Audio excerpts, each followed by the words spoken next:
یہاں پہ انرجی کے کرائسس ختم ہوں گے, یہ جو بجلی ہے, گیس ہے, اس کے مسائل ختم ہوں گے, تو اس کے بعد ہی صورتحال بہتر ہوگی. کیا نواز شریف کے دور میں انڈسٹری نہیں لگی؟ کیا ہم نے نہیں دیکھا کہ سارے کام ہوئے؟ کیا اسکول, کالجز, یونیورسٹیاں کیا نواز شریف کے دور میں نہیں بنی؟ تو یہ سارے کام نواز شریف کر رہا تھا, تو وہ تو اسلام کا قلعہ بنا رہا تھا نا. تو اس وقت اگر آپ دیکھ لیں, جیسے ایک وہ منحوس شخص ہے انصار عباسی, ابھی اس کو جناب وہ بینکنگ کا نظام جی, وہ سود جو ہے نا, وہ اللہ اور اس کے رسول سے جنگ ہے, تو پچھلے 4 سال جو ہے نا, وہ اللہ اور اس کے رسول سے جنگ نہیں تھی.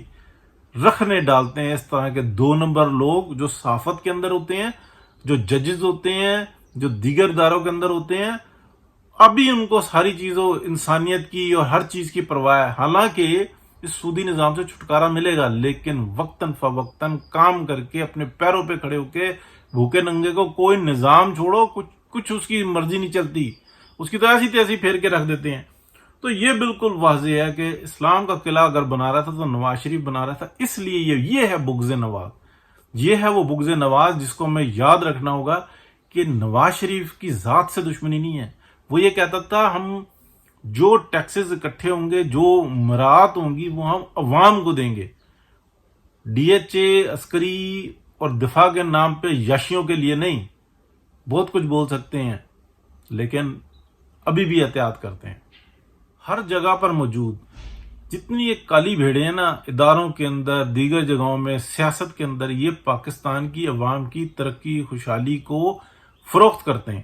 اور یہی ان کا ایجنڈا ہوتا ہے. ایجنڈا کیا ہوتا ہے کہ ہم نے اس کام کو, یعنی کہ پاکستان کے اندر بہتری کے کام کو ہونے نہیں دینا.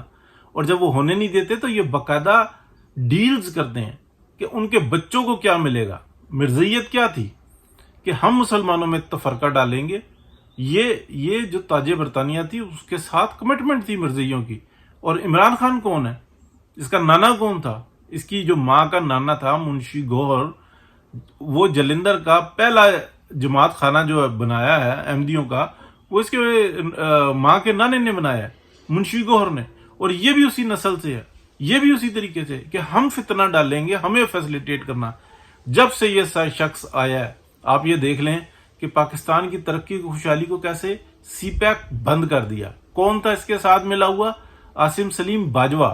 اس کی کمپنیاں, اس کے لوٹ مار, اس کی اللہ تللے ہر چیز. کوئی عدالت ہے کہ پوچھے؟ کوئی نیب کا نوٹس گیا؟ وہ اس وقت کہاں پہ ہے؟ 5 گھی میں ہے. اس لیے کہ یہ اکیلا نہیں ہے, پورا مافیا مل کے بیچتا ہے, فروخت کرتے ہیں.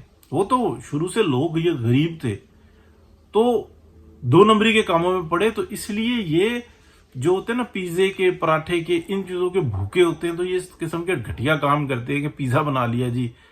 تو اصل جو ذرا سے اور تگڑے ہوتے ہیں, وہ ان سے بہت زیادہ ریچ ہیں, بہت زیادہ ریچ ہیں, لیکن ان کے کام ذرا سے بڑے ہوتے ہیں. بڑے بڑے ڈپارٹمنٹل اسٹور میں شیئرز لے لیتے ہیں, اسٹاک ایکسچینج کے اندر پیسے لگاتے ہیں, بڑی زمینیں خرید لیتے ہیں, بڑے جو کنسٹرکشن کے پروگرام ہوتے ہیں ان میں انویسٹمنٹ ہوتی ہے. یہ تو بھوکا ننگا ٹائپ کا سا بندہ تھا, اس لیے اس نے بھائیوں کو اکٹھا کیا, پیزے کی کمپنیاں بنانی شروع کر دی, پیزے بیچنا شروع کر دیے. سوچ چھوٹی تھی نا, لیکن کام بہت بڑا کر کے دیا. سی پیک کو نہیں بننے دیا, ہلنے نہیں دیا. 2% کام نہیں ہوا.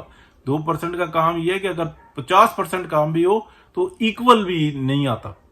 2% کام کیا, سب پیسہ ضائع کیا. چائنا آپ سے آج غصے میں ہے, صورتحال خراب ہے. یہ ہے پاکستان کی عوام سے دشمنی. ہر جگہ پر یہ موجود ہوتے ہیں, یہ پاکستان کو فروخت کرتے ہیں. کھل کے بات کریں گے تب مسئلہ حل ہوگا. یہ ججز نہیں ہے, یہ ایک خاص ایجنڈے کے اوپر ہیں کہ اپنا کام کر رہے ہیں اور اس کے عوض یہ پیسہ لیتے ہیں. پیسہ, بچوں کے مستقبل دیکھ لیں سارے کہاں ہیں پچھلے ایسے کام کرنے والے, اور وہ اگر یہاں پر ہیں بھی تو صرف اور صرف ابھی تک مال لوٹ رہے ہوں گے, ادروائز ان کا مستقبل کوئی نہیں ہے پاکستان کے اندر. اب میاں محمد نواز شریف کے اوپر سب کچھ ہے, خود نظریاتی ہوئے ہیں, بیچ میں مفاہمت آئی, پاکستان کو بچانے کے لیے آگے بڑھ گئے, اور پھر دیکھا کہ دھوکہ ہوا. یعنی کہ پولیٹیکل نہیں ہوئے, چلاکیاں کرتے رہے, سازشیں کر رہے ہیں, چھپ کر کسی اور طریقے سے آ رہے ہیں اور کہتے ہیں دیکھو ہمارے ہاتھ صاف ہیں, کچھ بھی نہیں ہوا ہوا. فیملی کے اندر جو نا رکھنا ڈلوا دیا, آپس میں اختلاف کروا دیا, اور کس طریقے سے نااہل اور نالائقوں کو آگے لے آئے. میاں نواز شریف صاحب اللہ تعالیٰ نے بہت عزت دی ہے، آپ کے ہاتھوں اس پاکستان کا بہت بھلا ہوا ہے۔ اس وقت میں جتنے پروجیکٹ ہیں نا پاکستان کے اندر جس پہ پاکستان چلتا ہوا نظر آ رہا ہے، مور دین 80% آپ کے نام ہے، سڑکوں سے لے کے کالجز یونیورسٹیوں سے لے کے ہر چیز، انڈسٹری، ہر چیز کے اوپر۔ لیکن اب ایک موقع ہے، پہلے خود نظریاتی ہوئے، اب سیاست کو نظریاتی کر دیں، چھوڑ دیں، کسی کو کچھ نہیں ملنا، کسی کو کچھ نہیں ملنا۔ اب یہ سیاست جو ہے یہ عوام کے ہاتھ میں جانے دیں اور نظریہ نواز کے اوپر آ جائیں، ادروائز کچھ نہیں۔ اور دوسری بات یہ ہے، پہلے آپ نے نام لیے تھے، اب گریبان پکڑنا ہوگا، فیصلہ آپ کو خود کرنا ہوگا، پاکستان کی عوام کو کرنا ہوگا۔ ہمارے سامنے موجود ہے پاناما کا ڈرامہ جو چلا، اس کے بعد پاکستان کی جو تباہی پھیری گئی، پاکستان کی معیشت کو، پاکستان کی ترقی خوشحالی کو فروخت کیا گیا۔ اب بچانے کے لیے جو انسان اگلوں کے گریبان پکڑنا ہوں گے، ادروائز نہیں کچھ بچنے والا۔ اگر آپ یہ کہیں کہ یہ عزتیں اتار کے سائڈ پہ رکھتے ہیں اور پھر یہ کرسیوں کے اوپر بیٹھتے ہیں، ایک دفعہ نہیں، یہ بیٹھے بھی اس لیے ہیں، کتنے پیار طریقے سے آگے لے کر آتے ہیں اور ملک کی تباہی پھیر دیتے ہیں۔ لہٰذا گریبان پکڑنے ہوں گے، گھسیٹنا ہوگا، ادروائز کچھ نہیں بچنے والا۔ کوئی دنیا کی گھٹیا ترین، گندی ترین جو عدلیہ ہیں ان کے اندر ٹاپ 10 کے اندر پاکستان رہتا ہے، اور ان کی انہی حرکتوں کی وجہ سے رہتا ہے۔